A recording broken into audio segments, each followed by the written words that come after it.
Подготовките за донесувањето на среднорочниот општествен план навлегуваат во завршна фаза. Со тоа треба да започне уште поинтензивен процес за изготвување на општествените планови и програми на сите носители и извршители на планот и да започне и заврши процесот на меѓусобните усогласување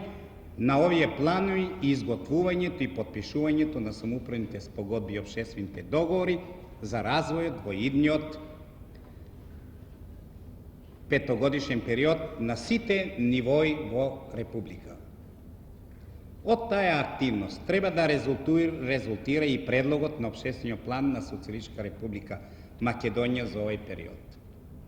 Иако се уште немаме законодавно регулирање за основите на системот на самоуправното и општествено планирање,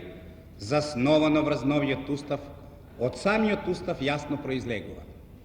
А на 10-та седница на Сојузот на комунистите на Југославија политички натаму е разработено и конкретизирано дека планот на Југославија, а тоа значи и на републиките и на покрајините, треба да се заснова врз усогласените планови на Сдружениот труд на сите нивои со плановите на интересните и другите самоуправни заедници. Врз таа основа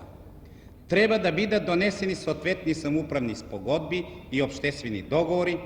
да се изврши адресирање на обврските во однос на планските цели и задачи, како и на мерките и механизмот преко кои тие ќе се реализираат. Без таква постапка, која произлегува од планирањето и самоуправното спогодување во Сдружениот труд, не можат да се утврдуваат плановите на општествено-политичките заедници. Процесот на изготвувањето на плановите во основните келии на Сдружениот труд, меѓусобното согласување и спогодување, всушност се уште е во почетна фаза. Предложениот нацрт на општествениот план на Социјалистичка Република Македонија не се темели во целост врз усогласените планови на Сдружениот труд, интересните и другите заедници и на општините. Постапката која треба да се оствари врз основа на овој документ, кој дава поопределени рамки на концепцијата на развојната политика во Републиката во наредниот период, бара да се интензивира работата врз самоуправните планови на сите ниво на Сдружениот труд, интересните и другите самоуправни заедници на Сдружениот труд. Исто така, треба да се интензивира усогласувањето на овие планови и да се забрза процесот на самоуправното спогодување и општествено договарање. На овој начин ќе се провери во целост и одделно предложениот нацрт и ќе се утврди колку тој представува заеднички интерес на Сдружениот труд и на општините и во процесот на самоуправното спогодување и општественото договарање, таквиот концепт по потреба ќе се менува. Самоуправното планирање во новата уставна положба бара на секој ниво да бидат прецизирани носителите и мерките за реализацијата на плановите, што наедно се однесува и на општествениот план на Социјалистичка Република Македонија. Новиот начин на планирање е многу комплексно и бара кршење на многу сваќања и менувања на затечени позиции на одделни организации на Сдружениот труд, па нормално треба да се смети и на определен отпор на одделни технократско-бирократски сили. Меѓутоа, треба докрај да се заложиме и да истраиме во битката за доследно спроведување на оваа задача, бидејќи на тај начин ќе можеме во голема мера да ги отстраниме многуте напластени тешкоти и отворени проблеми во стопанисувањето од изминатиот период. Како што се гледа, ни престои многу сложена и комплексна работа, која треба да ја извршиме во следните месеци. Според целите кои ги поставува, според методите како се утврдуваат и според мерките и носителите кои обезбедуваат неговата реализација, овој план мора да носи белег на своевиден напор на целото општество за изградба врз уставот за основаните самоуправни продукциони односи.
Денес кога го разгледуваме нацртот,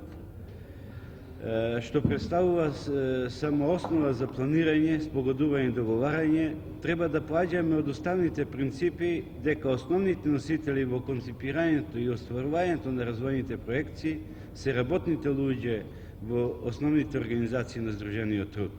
Всушност, на овој начин целосно ги остваруваме новите квалитетни предности што ги нуди системот на самоуправното планирање, кој треба да обезбеди таква општествена економска положба на работните луѓе од Сдружениот труд, што ќе ја овозможи нивната доминантна улога во севкупната општествена репродукција и ќе го обезбеди оживотворувањето на уставниот принцип, доходот и средствата на проширената репродукција да не се отуѓуваат од оние што ги создаваат.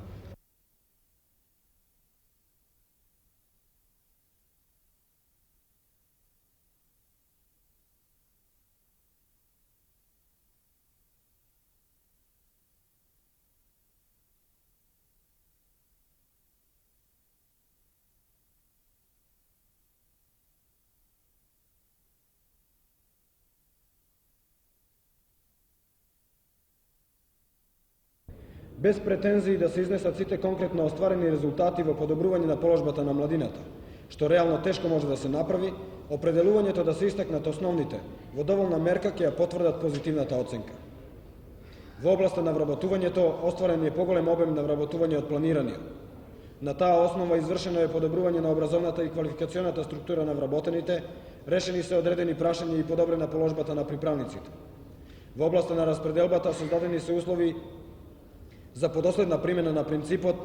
на распределба според трудот и резултатите од трудот, со примена на општествените договори и самоуправните спогодби за условите на стекнување и распределба на доходот и личните доходи. Во областа на стамбената политика создадени се поповолни услови за решавање на стамбеното прашање со заживување на стамбената изградба заснована и на принципите на взаемност и солидарност. Во областа на воспитувањето и образованието проширена е материјалната основа, зголемен опфатот на генерациите во сите степени на образованието, усвоени се нови наставни планови и програми до подготвителниот период на насоченото образование, зголемена е застапеноста на марксистичкото образование, зголемени се сместувачките капацитети и изградени становишта за целосен систем на ученички и студентски стандард, конституиран е и започнаа да се чувствуваат резултатите на Титовиот фонд за стипендирање на млади работници и деца на работници и друго. Исто така, подобрувања се остварени и во областа на културата, физичката и техничката култура, како и во можностите за одмор и рекреација на младината.